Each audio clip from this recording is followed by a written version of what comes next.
to our law enforcement here today doing an awesome job.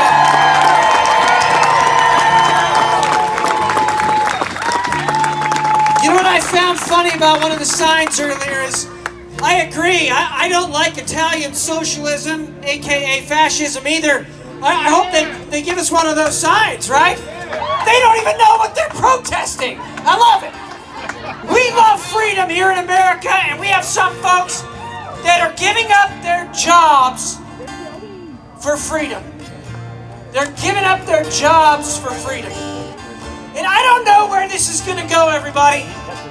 But I tell you what, I would rather live in Liberty State than Washington State if they're going to keep going down this road.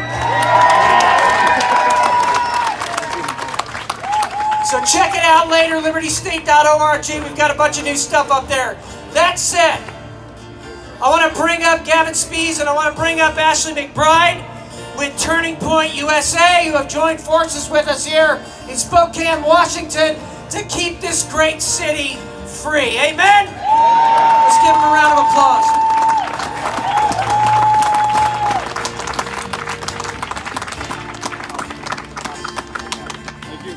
Look at you guys. Thanks for coming out.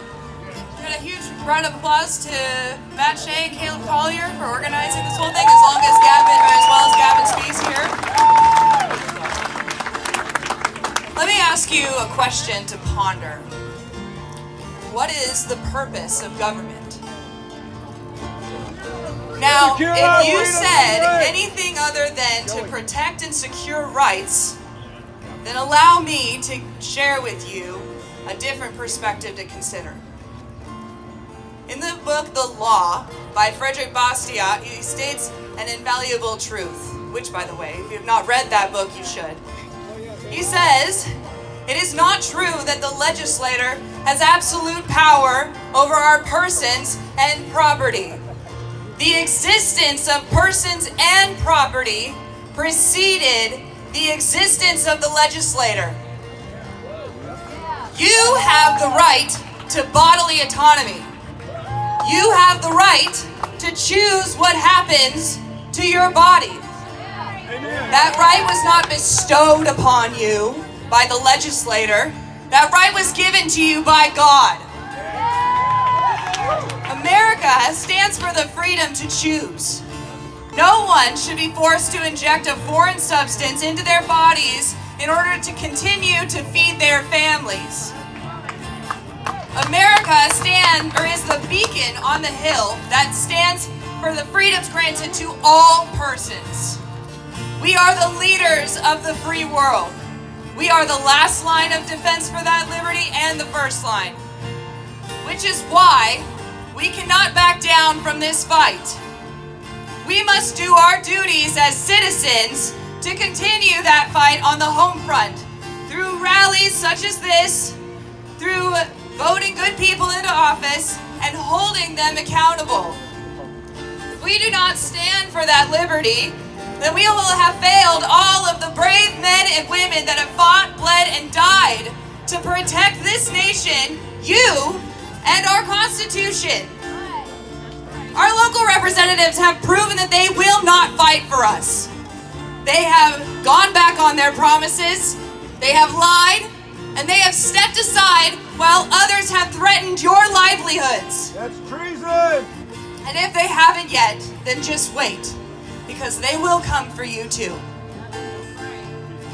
We cannot be silent and passive while they, as public servants, continue to disregard and degrade you as a free person.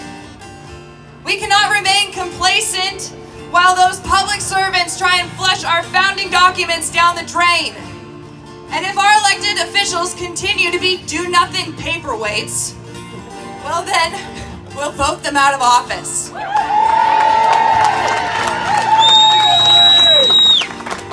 You see, the purpose of government is to protect and secure rights, to uphold and defend the Constitution. And if they will not do so, then don't let the door hit you on the way out.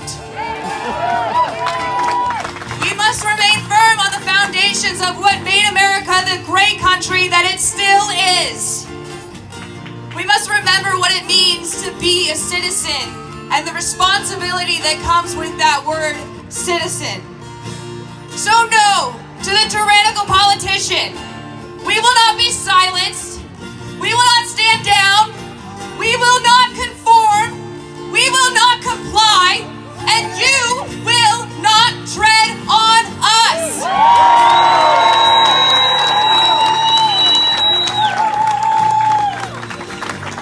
There have been times in our nation's history that have called average men and women to step up and become heroes. When our future generations look back, they will see that this was one of those times. So you, my fellow patriots, have been called. You were created for a time such as this. So get stubborn in the face of tyranny. Stand firm on the promises of God. He will never leave you, nor will he forsake you. Put on your belt of truth and your breastplate of righteousness. Put on your helmet of salvation. Stand firm in the shoes of the gospel, fastened tight. And take up your shield of faith, because the enemy will try to throw darts at you. And make sure that your sword of the Spirit is sharp. Look evil in the face and proclaim liberty until you have no breath left in you, and we will win this fight. Thank you. Patriots! Let's give our law enforcement a round of applause.